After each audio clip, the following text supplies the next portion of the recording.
Right now, deep beneath the oceans, parts of the Earth's crust are silently locking together. Nothing looks unusual on the surface, but underground, stress has been building for centuries. Scientists know where this is happening, and they know what it leads to. A megaquake, one of the most powerful events our planet can produce. Megaquakes are earthquakes with magnitudes of 9.0 and higher.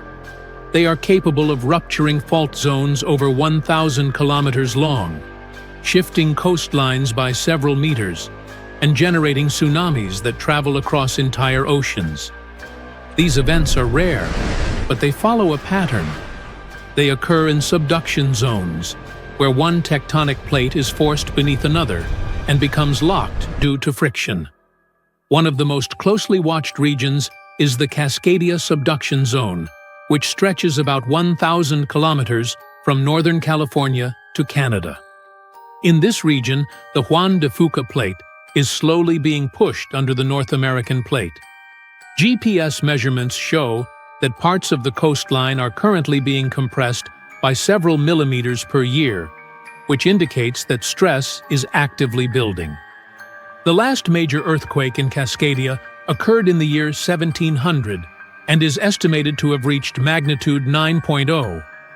There were no written records in North America at the time, but the event was strong enough to generate a tsunami that was recorded in Japan. Geological evidence shows that past megaquakes in this region tend to occur every 300 to 600 years, which means the system is now within that interval again. Cascadia is not the only area where this process is happening. In 1960, Chile experienced the largest earthquake ever recorded, with a magnitude of 9.5. The rupture extended over more than 1,000 kilometers, and ground displacement reached up to 20 meters in some locations. The resulting tsunami crossed the Pacific Ocean and caused damage thousands of kilometers away. Another major example occurred in 2011 in Japan. The magnitude 9.0 Tohoku earthquake caused parts of the seafloor to shift suddenly, generating tsunami waves that exceeded 40 meters in height in some areas. The event also moved parts of Japan's main island by more than 2 meters and slightly altered Earth's rotation. The energy released during these events is enormous. A magnitude 9 earthquake releases about 30 times more energy than a magnitude 8 and nearly 1,000 times more than a magnitude 7. This exponential increase is why megaquakes can affect entire regions at once. Tsunamis are one of the most destructive consequences of these earthquakes. When the seafloor moves vertically by several meters, it displaces vast amounts of water almost instantly. This creates waves that can travel at speeds of up to 800 kilometers per hour across open ocean. Unlike normal waves, tsunamis carry energy through the entire depth of the water, allowing them to travel long distances without losing much strength. Despite modern technology, scientists cannot predict the exact timing of a megaquake. However, they can estimate probabilities based on historical patterns and current measurements. Some models suggest there is roughly a 10 to 20% chance of a magnitude 9 earthquake occurring in the Cascadia region within the next 50 years. To monitor these risks, scientists use networks of seismometers, GPS stations, and ocean-based sensors. These systems track ground movement, detect small earthquakes, and measure how stress is accumulating along fault lines. In some regions, early warning systems can detect the first seismic waves and provide alerts seconds before stronger shaking arrives. The idea that a megaquake could cause planetary damage is often overstated. These events do not threaten the stability of the Earth itself. However, they can reshape coastlines, damage infrastructure across large regions, and generate tsunamis that affect multiple countries. What matters is that the conditions required for a megaquake are already present in several parts of the world. Subduction zones in regions like Cascadia, Japan, Chile, and Southeast Asia are continuously accumulating stress. Nothing dramatic is happening on the surface right now. But underground, the process is ongoing. And based on everything scientists have observed, the next megaquake is not a question of if, but when. The floor starts quaking like it's alive. Books, mugs, and lamps leap off shelves. Your feet slide, your body sways, and you can barely stay upright. It stops for a second, but then it shakes again and again. More than 1,000 times just in one day. This is not how you imagined your trip to Santorini, but it's the new reality. The Santorini seismic swarm started in January 2025. In less than 1 month, there were, get ready for it, more than 20,000 reported earthquakes. For comparison, most cities on Earth go through one small, barely noticeable quake in a year. It all started with small jolts that residents could feel, but tourists might have mistaken for large trucks driving nearby. But by February, things got serious. A magnitude 5.3 quake struck. It's a moderate-strength earthquake, but it was strong enough to rattle homes, break windows and dishes, and terrify the island's population. The Greek authorities declared a state of emergency for Santorini and Amorgos. Thousands of people had to leave their homes. Schools closed, and hotels temporarily evacuated their guests. Santorini is famous for its volcano, the one that blew up in a massive eruption around 1600 BCE and inspired the legend of Atlantis. It's still considered to be active, although there have been no significant eruptions since the 1950s. So it would be logical to blame this monster for all the drama. But nope, these tremors weren't volcanic. Experts said what was happening near Santorini looked like a seismic swarm. It's a series of smaller quakes all happening in the same area. They are happening along faults, which are cracks in the Earth's crust that can suddenly shift when the tension gets too high. Think of the ground like a giant, stressed-out Rubik's Cube. At some point, it twists and snaps somewhere. Near volcanic areas like Santorini, fluids moving underground can sneak into these cracks and make them easier to break. Plus, there's the natural stress from tectonic movements. It's like adding oil to a squeaky, overworked hinge. Suddenly, everything slips. Nobody knows exactly what's coming next. Tracking thousands of tremors isn't easy. Many of them are too small for traditional seismic sensors to pick up. But this time, scientists have their new best friend to help out. I'm talking about artificial intelligence. Thanks to machine learning, researchers can detect patterns in tiny vibrations that humans might miss. This technology has helped a lot to understand the swarm. It lets scientists map which parts of the crust are most active and even predict possible future activity. The AI analysis suggests the quakes aren't random. They seem to be clustered along a fault line near the underwater Colombo volcano. This area has a long history of seismic activity. Even though Colombo hasn't erupted recently, the magma beneath it might be subtly shifting the crust, and it adds tension to the tectonic plates above. It's like a simmering pot. Nothing boils over yet, but the heat is definitely building. The swarm has subsided after a couple of months of constant shaking, but it doesn't mean it's over for good. Even after a lull, another swarm could strike, or a larger quake could happen along the same fault lines. That's why scientists are now studying the data collected from the swarm.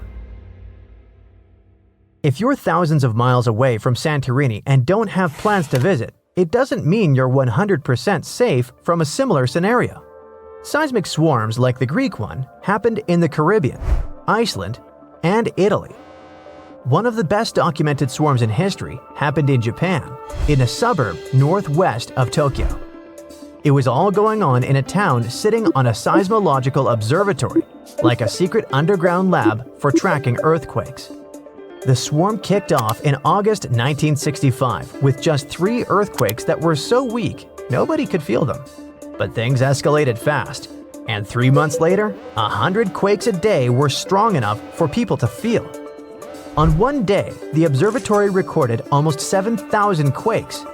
Out of those, 585 were strong enough to actually shake the ground. meaning you could feel a quake roughly every 2.5 minutes. Scientists figured out that the swarm was caused by fluids moving underground, kind of like the Earth's crust, stretching and bubbling. Studying seismic swarms helps scientists predict earthquakes better, understand how Earth's crust moves, and even prepare for future natural disasters globally. For instance, if they can link the patterns of tremors to magma movement or tectonic shifts, they can apply similar models to volcanoes and fault lines in Hawaii, Iceland, or the Pacific Northwest. Santorini is like a living lab where they combine modern tech with traditional knowledge.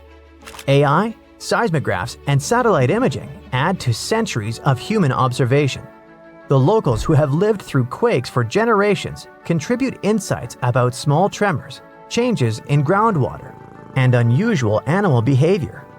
All this helps scientists refine their models. Santorini's swarm has surely grabbed the attention of the whole world, but it's not the only place on Earth with some intense seismic activity. But what makes Santorini unique is its combination of historical volcanoes, underwater fault lines, and the fact that it's a real tourist magnet. The island is not so large, and the effects of even moderate tremors feel stronger and more dramatic than in other regions. In other places, though, even more serious earthquakes, tsunamis, and volcanic activity are regular news, and the people have learned to live with them. Japan is one of the regions on Earth where earthquakes happen the most because it sits on the edges of 4 tectonic plates. There are around 1,500 of these earthquakes each year that are noticeable. Because of this, the people in Japan have learned to live with earthquakes. There's even a law that sets a rule that buildings in the country should be able to handle earthquakes up to a magnitude of 7 without falling apart. An update 30 years later said that buildings should only have minor damage in such earthquakes and still work as usual. But if an earthquake is even stronger, the law says the building's main job is not to collapse, but to save people's lives. At the most basic level, buildings are made stronger with thicker beams, pillars, and walls so they can handle shaking better. They even construct some buildings on thick layers of padding that separate them from the ground completely, which helps protect them during an earthquake. A skyscraper might sway back and forth a lot and move up to 5 feet, but it won't collapse. On the other side of the Pacific, scientists from the U.S. Geological Survey have studied a dangerous area along the U.S. West Coast. It's called the Cascadia Subduction Zone. Over the past 14,200 years, there have likely been at least 30 big earthquakes in this region. One major quake happened every 500 years on average, but for a long time now, Cascadia has been quiet, and the scientists are getting worried. They think this might be because the area is locked, so the tectonic plates are stuck together and building up a lot of pressure. At some point, a part of the seafloor could suddenly break and move forward by several feet. The shaking would be just 5 minutes, but it would create a powerful tsunami as the seafloor shifts that would last for 10 hours.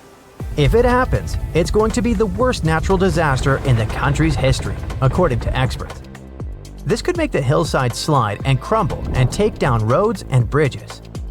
Around 620,000 buildings could be badly damaged or even collapse. Scientists are hoping that thanks to advanced AI tech and local communities, they'll be able to better predict earthquakes like this and the one in Santorini. This could save thousands of lives. And for now, we must not forget that the Earth doesn't take vacations when it comes to seismic activity, even in places where you go on vacation. On January 26, 1700, one of the biggest earthquakes in history hit off the coast of the United States. It had a magnitude of 9, which puts it in the top 10 most powerful earthquakes ever recorded. This earthquake triggered a huge tsunami and changed the coastline all the way from southern British Columbia down to northern California forever. Back then, the area wasn't very populated, but thanks to some clever research, scientists figured out exactly what happened that day by looking at old geological records, tree rings, and even some history from Japan. On the same day as the earthquake, a massive tsunami also hit Japan's eastern coast. For a long time, no one connected the two, but in the 1980s and 90s, researchers realized the tsunami in Japan had been caused by the earthquake in the Pacific Northwest. They were also able to pinpoint the exact day, January 26, 1700. They even found old trees in coastal Washington that had all perished around the winter of 1700, which matched up perfectly with the timing of the earthquake. The earthquake came from the Cascadia subduction zone, a fault where the Juan de Fuca plate slides under the North American plate. This fault stretches about 700 miles, from northern Vancouver Island in British Columbia to Cape Mendocino in California. The pressure from the moving plates builds up over time, and eventually, another big, devastating earthquake will hit the same region. It's just a matter of time. By looking at the geological records, past tsunami deposits, and signs of land level changes, scientists can figure out how often these huge earthquakes happen. Emergency planners have been preparing for the next big quake, often calling it the big one. Scientists believe earthquakes in the Cascadia subduction zone happen every 200 to 1,000 years. And since the last major one was over 300 years ago, the Pacific Northwest is definitely due for another. When it happens, the earthquake is expected to be as big as the one from 1700. But this time, it'll affect around 15 million people. The devastation will be severe. Buildings will collapse, roads and runways will crack, and bridges will fall. Communication in and out of the area will be cut off. But the worst part? The earthquake will trigger a massive tsunami that might hit parts of the Washington coast in as little as 10 minutes. It's not a matter of if, but when the Cascadia subduction zone will break. When it happens, it will be the worst disaster the US has ever faced. Worse than the Hurricane Katrina or Superstorm Sandy. It'll impact an enormous area, stretching from southern British Columbia all the way down through Oregon to northern California. That means millions and millions of people will be affected. Fairchild is considered a backup staging area for handling the aftermath of the earthquake, with Grant County International Airport in Moses Lake being the main one. For those who will survive the initial quake and tsunami, the aftermath could be just as disastrous. Aftershocks will follow, and transportation will be a mess. Roads will be damaged or completely blocked, airports will shut down, and most of the main routes, like Interstate 5, will have bridges destroyed. This means food and water supplies will be cut off, and it will be incredibly difficult for help to get in or for people to escape. Gas pipelines will most likely be damaged too, and restoring them could take anywhere from a few days inland to weeks or even months along the coast. Power outages will be widespread within 100 miles of the coast throughout the entire Pacific Northwest. And water could be out for 3 to 7 months. Even telecommunications will be down for 2 to 3 months across the Pacific Northwest, Alaska, and even parts of East Asia. The good news for eastern Washington is that it will mostly avoid the worst of it, thanks to natural barriers between the west and east sides of the state.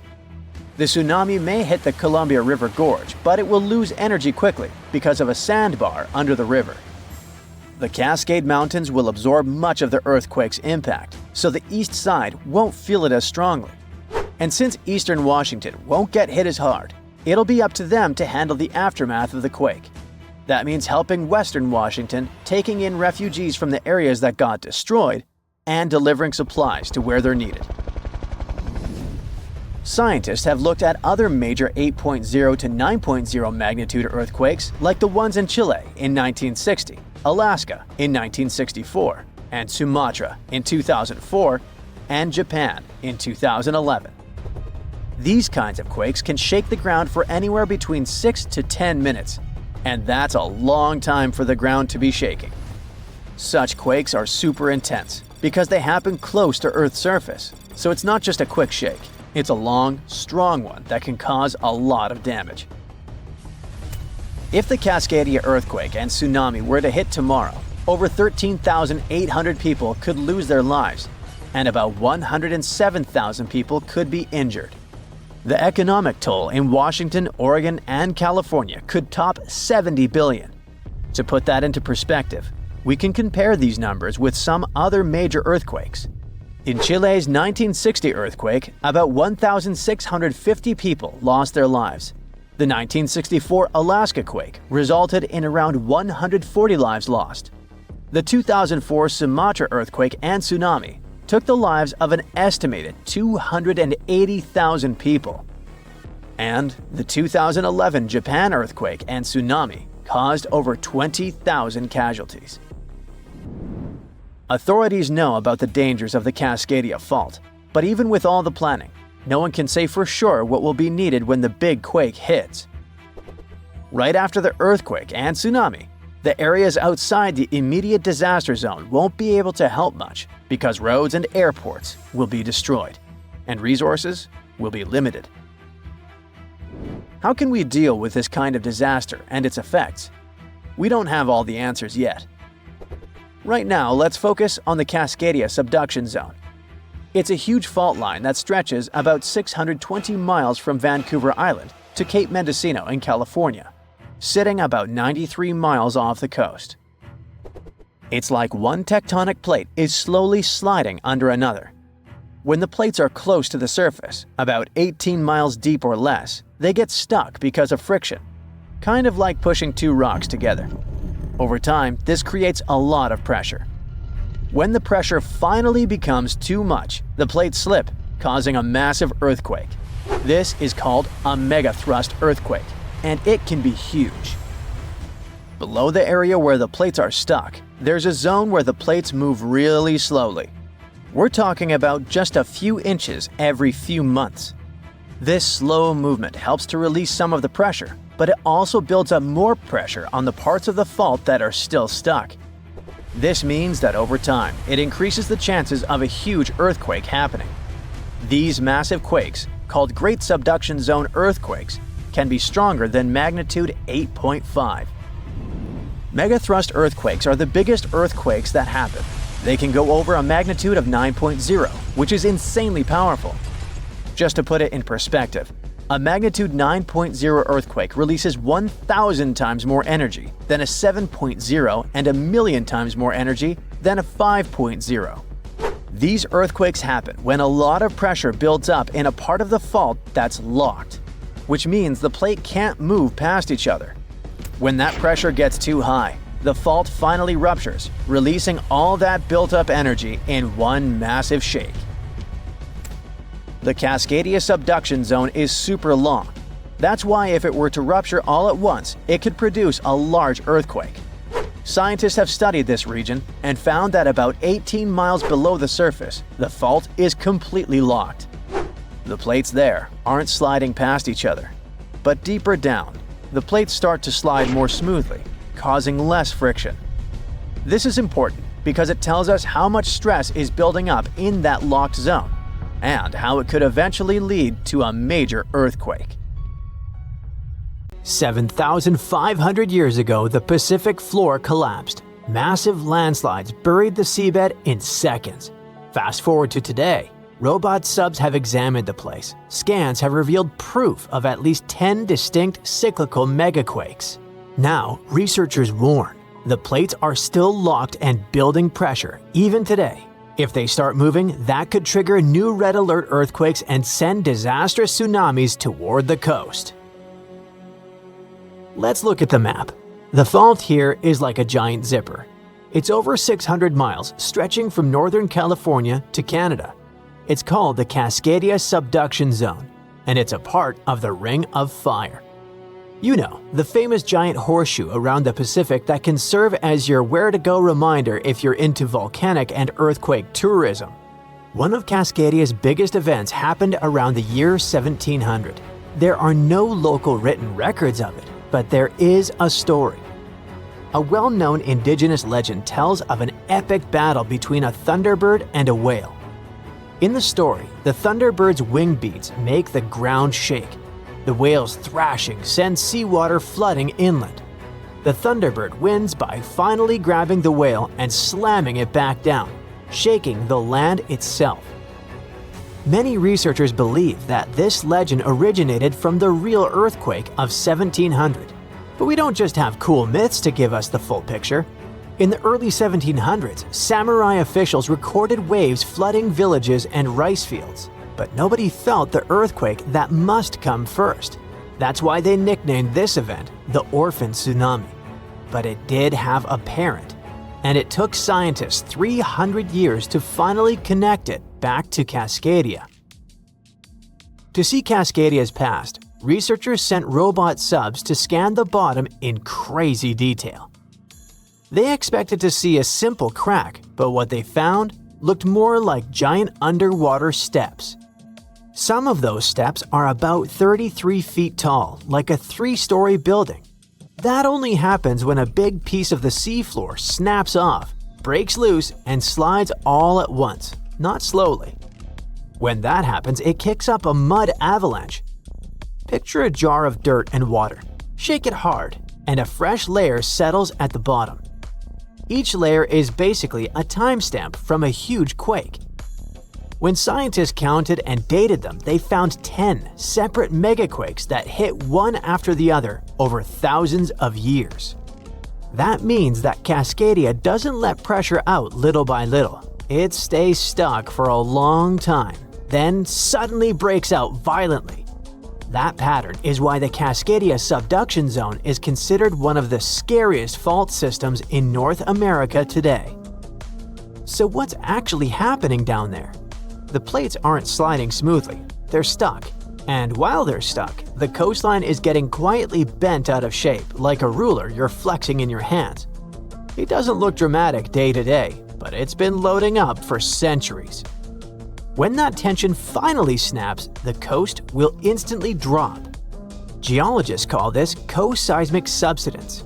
We're talking about the ground plunging 6 to 8 feet vertically in a matter of minutes. Imagine standing on a beach. The shaking stops, and you realize the ocean is rushing in. Not just because of a wave, but because the land you're standing on has physically sunk below sea level. That one move is enough to shove the seafloor out of position and force the ocean above it to react. Cascadia can produce a magnitude 9.0. That's top tier, categorized as the most destructive natural event that can happen.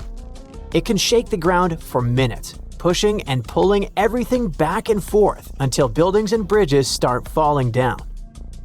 A 9.0 class quake also means the seafloor is vibrating and shifting, lifting in some spots, dropping in others, all in one sudden motion. A tsunami starts when the seafloor moves and pushes a huge amount of water out of the way. If the bottom suddenly lifts or drops, the water above it gets displaced instantly. That water has to go somewhere, so it races outward in every direction. Out in deep water, that wave is rarely tall. It spreads out across a long distance, so it can pass under ships without anyone noticing. The danger is speed. In the open ocean, tsunamis can travel around 500 to 600 miles per hour. That's like traveling from New York to Detroit in 60 minutes. Eventually, the ocean starts to pile up, getting taller by the second. Near shore, it can stack up to tens of feet, and in extreme cases, it can run up to 100 feet on land. It swallows the coast, then drags everything back to sea with a violent tug before the next hit arrives. But that's not all. When the fault snaps, it often triggers massive underwater landslides.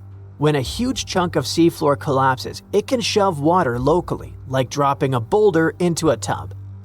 In the Cascadia subduction zone, you aren't just dealing with the earthquake's kick. You're getting a 1-2 punch from the shifting crust and the crumbling slopes combined. On parts of the Oregon coast, emergency experts say the shaking could last 5 to 7 minutes, long enough to realize what's happening and still won't be over. Then comes the scariest part. In some places, a tsunami can hit in 15 to 30 minutes. Remember, the earthquake is a warning. If you're on the coast and you feel strong, long shaking, you do not need to wait for a text alert or a siren, or someone on the news to yell tsunami. During the tremors, the basic recommendation is to literally drop to the ground, cover, and hold on, staying away from windows and chandeliers that can fall on you. As tempting as it is, we shouldn't stop to make a reel out of the situation. Before anything happens, make one decision while your brain is calm. Pick the closest high ground and go for it. Not somewhere uphill, an actual spot. If you ever needed a reason to learn your neighborhood, this is it. Your instinct might say, get into the car and drive. But don't. Roads are probably jammed and bridges could be damaged. People who live on the coast already know to keep it practical, with shoes on the bed and a go bag prepared just in case. The danger doesn't end with the first impact because the tsunami waves, well, they come in waves. The initial hit is rarely the largest, and the ocean can continue to pulse in and out for hours. This creates a violent tug-of-war. The receding water acts like a massive vacuum, dragging anything caught in the backwash out to sea.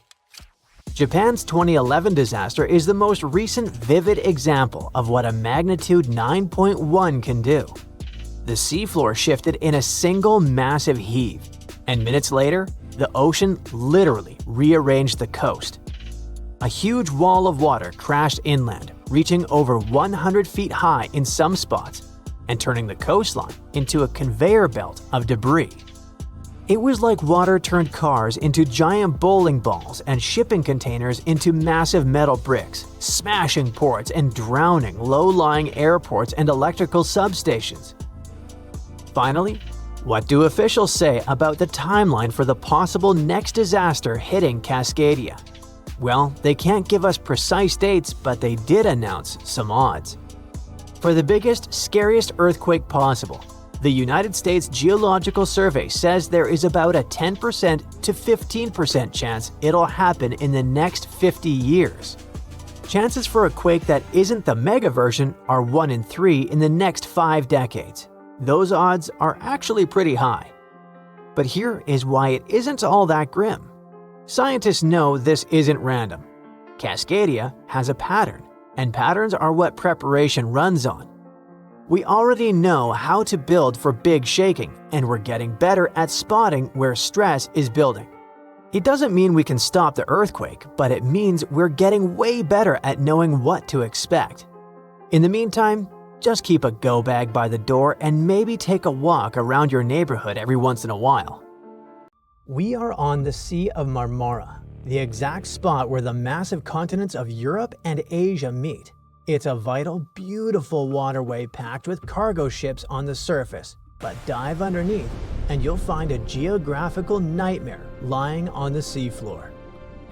Deep underwater, 2 massive slabs of the Earth's crust are violently grinding past each other. This isn't just a minor crack in the dirt, it's a colossal geological fault.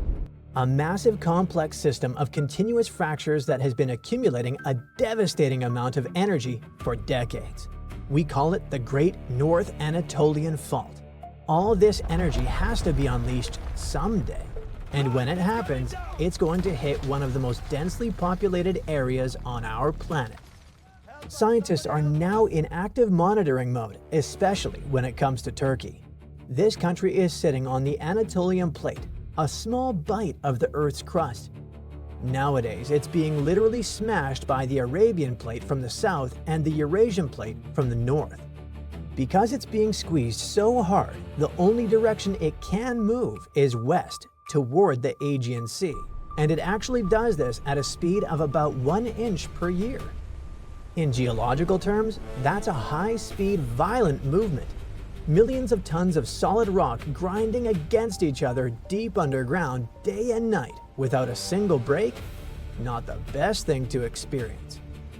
All this endless moving, cracking, and squeezing is what creates the North Anatolian Fault, a 930-mile-long fault line that acts almost exactly like the infamous San Andreas Fault. Yet the difference is striking. While the San Andreas mostly skirts the outer edges of Californian megacities or runs through less dense regions, The fault in Turkey is running right under major industrial hubs and heavily populated urban centers. In February 2023, the smaller sister of it, the East Anatolian Fault, showed us how dangerous this tectonic setup can be. It generated the most catastrophic earthquake recorded in Turkey in over 60 years, a brutal 7.8 monster hit and a 7.5 shockwave followed right behind it just hours later. The release of energy was so violent that the ground literally moved by almost 10 feet in some places. Entire cities were leveled and the physical map of the region permanently shifted. Now the worst part, it wasn't even the grand finale. There's no way to stop that energy packed inside the North Anatolian Faults. Look at the old data and you'll see it acts like clockwork, a bit like a line of falling dominoes. Scientists have been tracking every sequence of earthquakes in this region for nearly a century. The whole chain reaction started in 1939 with the catastrophic Erzincan earthquake. A massive magnitude 7.8 struck eastern Turkey. It didn't simply release the energy, but also transferred this tectonic stress into the next section of the fault. Dominoes started falling. Other fault ruptures happened in 1942, 1943, and 1944. It went west and struck again in 1957 and 1967. Year by year, the epicenters of these massive earthquakes moved in a straight line toward the Sea of Marmara. The last major impact was the Izmit earthquake in 1999. A magnitude 7.6 tremor struck east of Istanbul and lasted for 37 terrifying seconds. Suddenly, the chain reaction took a break, but the tectonic stress was still there, simply transferred to the next section of the fault, under the Sea of Marmara, where the last major earthquake took place in 1766. Nobody had seismographs back then, but historical records and old journals describe it as a scene of unimaginable horror. Now, modern science tells us exactly why it was so devastating. Scientists are calling it a seismic gap, basically a dangerously quiet zone that hasn't ruptured yet. Back then, 260 years ago, a massive quake destroyed a huge part of Istanbul and generated a tsunami that crashed into the city's ports. After this tragedy, it didn't happen again on this scale, but we have to remember that the Anatolian plate has never stopped moving west, an inch a year. Let's do some quick math. That land should have moved by over 19 feet by now, but because those rocks are locked together, they haven't moved an inch. We are looking at a massive backlog of tectonic tension. It simply has to snap finally, and it won't make a regular shake. It will likely rapidly release 2.5 centuries of accumulated tectonic energy, right at the doorstep of Europe and Asia. The target is the city of Istanbul once again. We should call it a supercity because this global mega hub is home to an astonishing 15 million people. It accounts for nearly 30% of Turkey's entire economic output. What about the infrastructure? We're talking about 1 million buildings, and an estimated 90,000 of those are at high risk of total collapse in the event of a magnitude 7.5 earthquake. Nowadays, the city has very strict laws for modern buildings. But plenty of urban areas had been built before those regulations were enforced. To make matters worse, many coastal neighborhoods are built on soft, waterlogged soil that acts like a liquid during extreme shaking, multiplying the danger for the residents. Buildings could just sink into quicksand. And there's more. The seafloor of the Marmara Sea isn't flat. There are 3 massive deep underwater holes separated by vast ridges. Why is it important? A stronger earthquake in this area will probably trigger a massive submarine landslide. Plenty of mud and rock collapsing down those underwater canyons would instantly displace massive amounts of water. This would trigger a tsunami, not as tall as mega tsunamis in the open Pacific Ocean, but still highly dangerous. It's estimated that with a 10-foot wall of water, it will be extremely dangerous for this densely populated area. Scientists also claim that it could hit the coastline within 10 minutes. There would be almost no time for a mass evacuation. Here comes modern technology.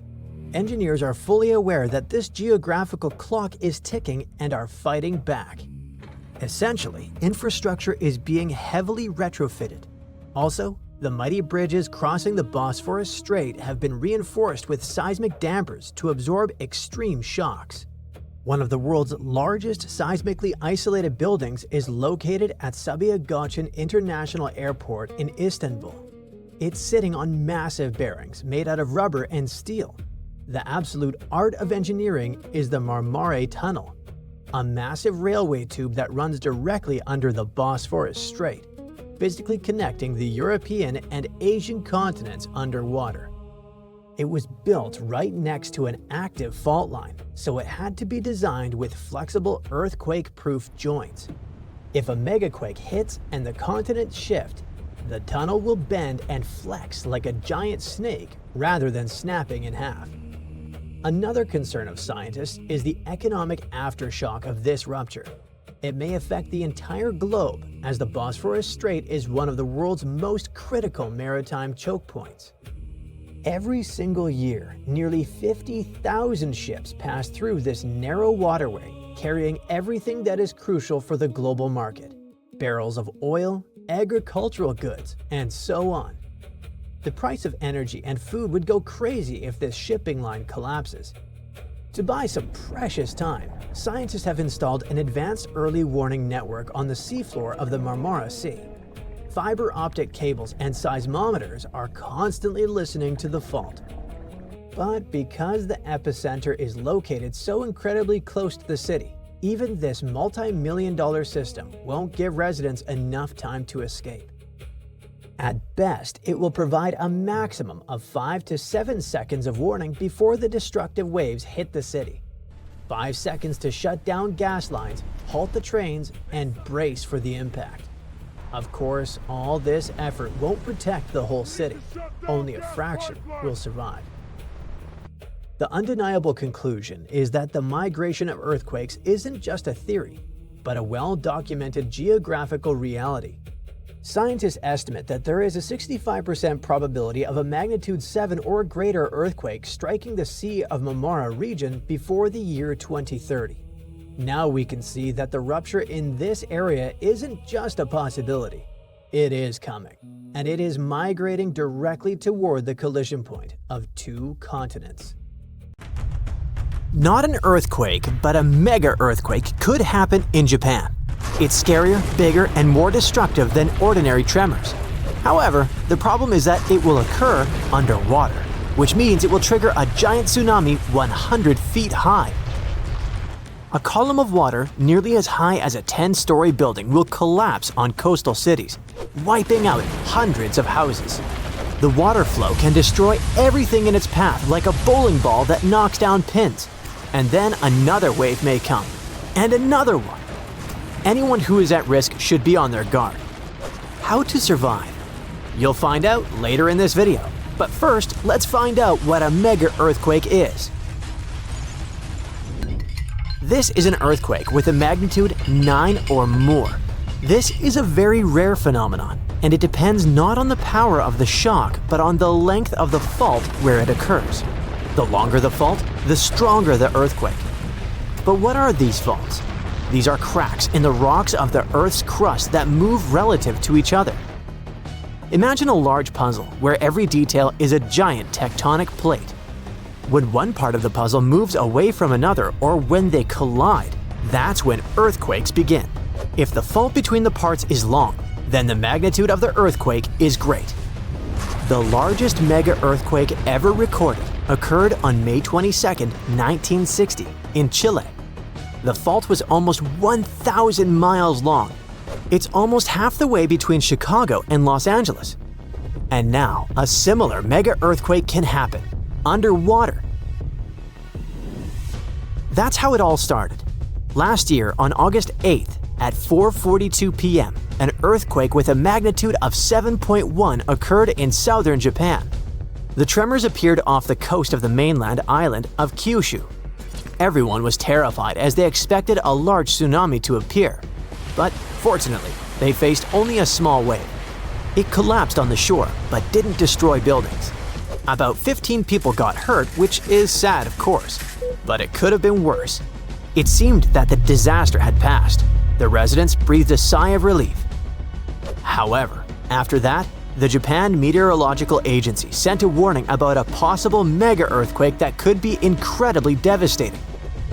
A previous earthquake of 7.1 magnitude could be a harbinger of an impending catastrophe, a disaster that could affect 250,000 people.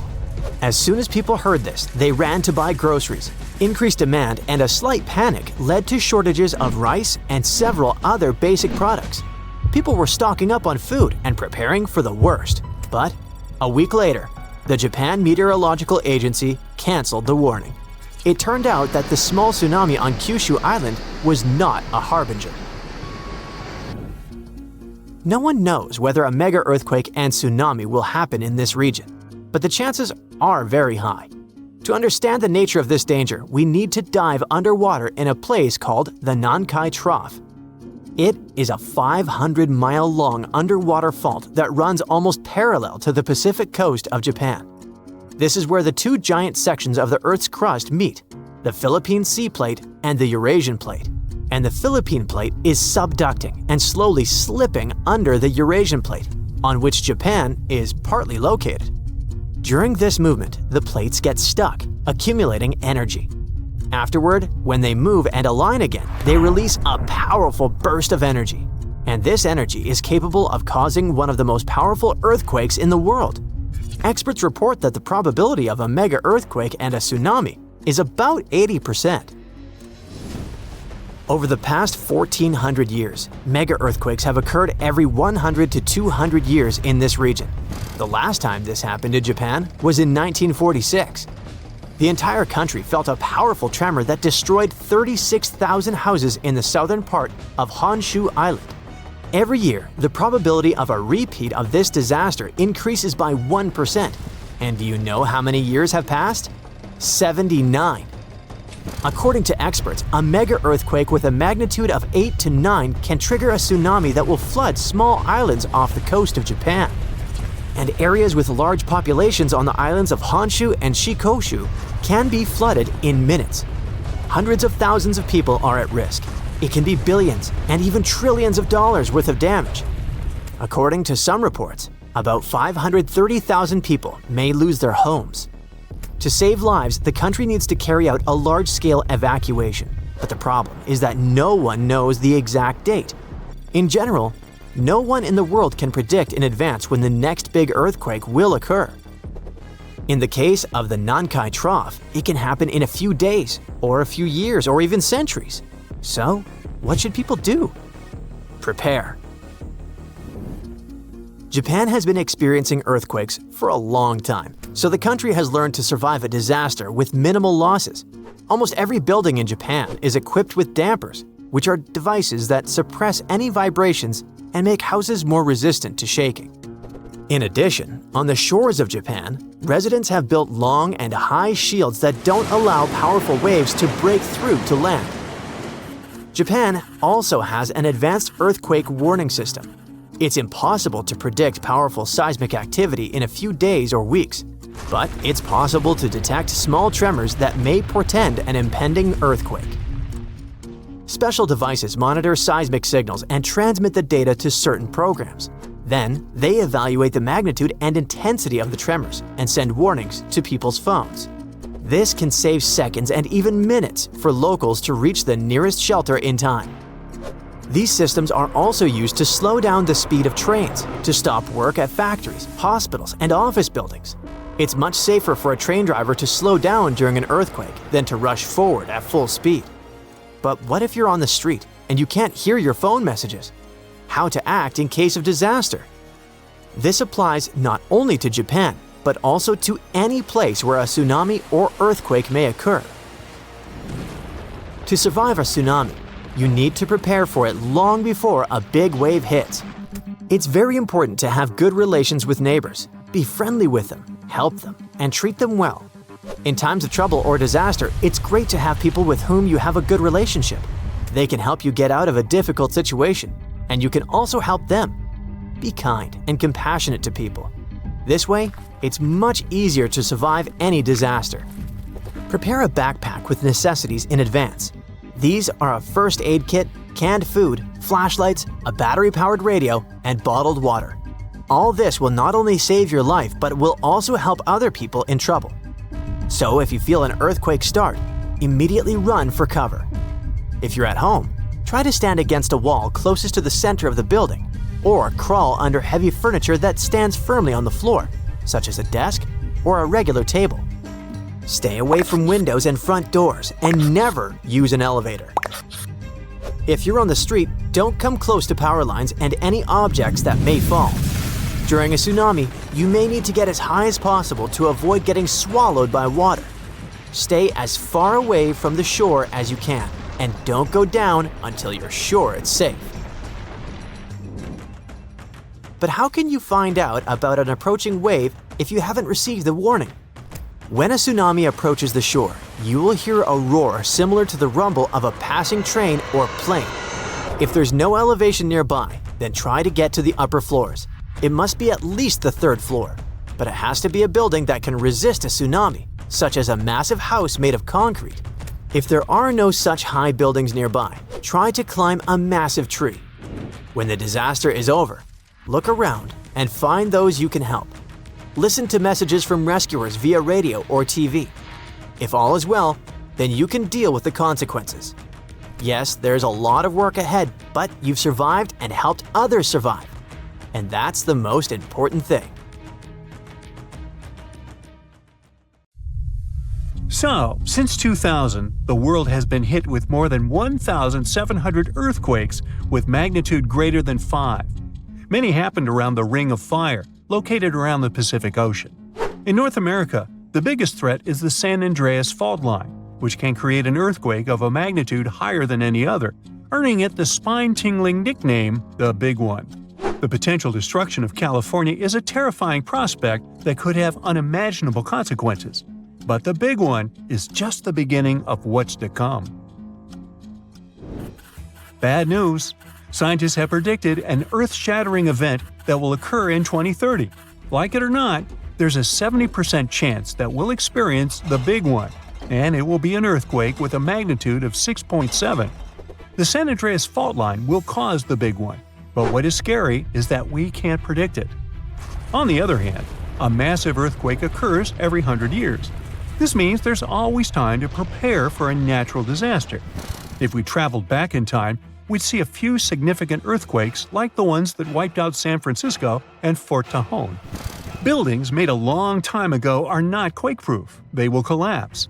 Even if they survive, you should not enter them. But buildings are not the most dangerous part. You should watch out for electrical lines and gas pipes. Your hill house might be lovely, but it is extremely unsafe.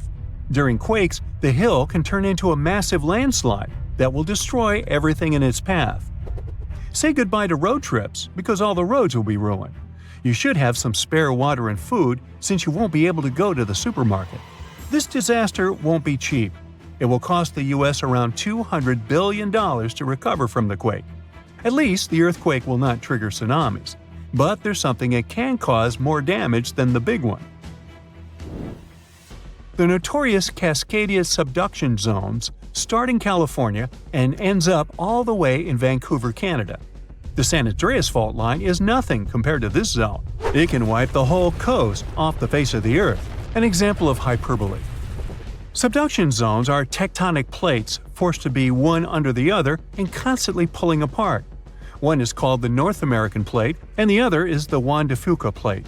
Zones like these are not to be messed with, since they are terrifying hotspots for earthquake activity and extremely dangerous because they cause massive underwater quakes. But they are underwater, so what can they do to us? Well, they can cause giant tsunamis, flooding cities, and destroying the coastline.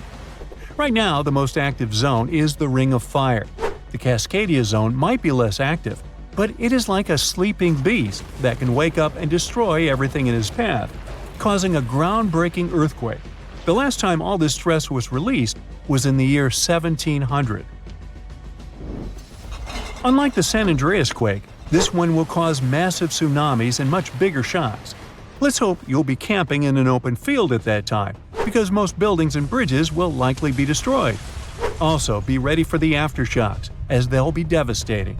Nature won't be spared either. Landslides will change animals' habitats. Even our homes will be changed forever. Luckily, there is a light at the end of the tunnel, and scientists are doing everything they can to ensure our safety. New rules are implemented. Every new building must be able to withstand massive shocks. They're developing modern warning systems, and every new infrastructure must follow strict quake-proof guidelines. The Juan de Fuca and the North American plates are locked together, but they won't stay like that forever. When they unlock, get ready for a massive shake. The closer you are to the epicenter, the more damage you'll experience. But even if you are lucky to be far away, you may still feel the ground shaking for some time. Now, if we compare the Cascadia subduction zone and the San Andreas fault, we'll see how much more dangerous the Cascadia zone is. In 1994, there was an enormous 6.7 magnitude earthquake in the Northridge area, close to the San Andreas fault. Sadly, many people didn't make it, and some were injured. Back then, buildings were not strong and earthquake-proof, and many of them were damaged. The Cascadia subduction zone can potentially cause a magnitude 9 earthquake. A magnitude 6 quake has the power of around 44 million pounds of dynamite, but a magnitude 9 has the power of 44 trillion pounds of dynamite. The strongest ever recorded quake was in Chile. Its magnitude measured 9.5, and it destroyed most everything. So let's say you've survived the quake, but the struggle is far from over. Soon after, a massive tsunami will strike, with waves that might reach up to 100 feet in some areas. That's so unlike the San Andreas earthquake, which can't produce any significant waves. So say goodbye to your beautiful garden, since salt water will destroy trees and plants, changing the environment for a period of time. The only positive thing will be you won't need Halloween decorations, because all those dried-out trees will resemble a ghost forest. The combination of waves, quakes, and the sheer size of the area will make this natural disaster much more dangerous than any caused by the San Andreas fault or the so-called Big One. A quake similar to this happened around 300 years ago. Many more have been recorded in the past 3,500 years, proving that they continually occur every 400 to 600 years. So, technically, we have around 100 to 300 years before the next big one hits. We still have no idea how exactly the Cascadia subduction zone works, because we discovered it in 1970. This zone is super scary because it can cause big earthquakes. It was found by accident when researchers studied the Ring of Fire. They wanted to know if this area had caused any trouble in the past years, and the proof was under their noses. In Washington, there is a horror forest where nothing has been growing for years. When researchers tested the soil, they found a tremendous amount of salt. They put 2 and 2 together and concluded that a massive tsunami had been the reason. Experts still didn't know when the forest was destroyed, but Japan kept records of a gigantic earthquake that had a similar effect. It was the one that happened in the year 1700. There is a 1 in 3 chance that the next one will occur in 2050. You must know how to survive the Canadian earthquakes and make it out unscathed, so listen carefully. Those who live in this area have almost no experience with earthquakes like this one. Surviving the quake is relatively easy, but the tsunami coming afterwards is the real danger. After the shake, find the highest ground and go there. Only bring the essentials, like food and water. Yeah, leave your baseball card collection at home. After the first hit, don't try to go down. Seismologists say that most likely there will be a few more waves, and they have proven this. On the 22nd of May, 1960, seismologist Jerry Eston and his 4 friends went to Hawaii to see an expected tsunami that was to happen around midnight. They set up their gear on Wailuku Bridge with an escape route planned. This bridge had been destroyed in the previous tsunami, but the new one was much taller and better. After midnight, the water was 4 feet above the average level. The second wave hit a half hour after midnight, and the water rose another 9 feet by 1 a.m. The water started going down and dropped by 7 feet, but the horror was far from over. Next, they saw a wave that was around 20 feet tall. This shows us that tsunamis are unpredictable, and we should listen to experts to stay safe.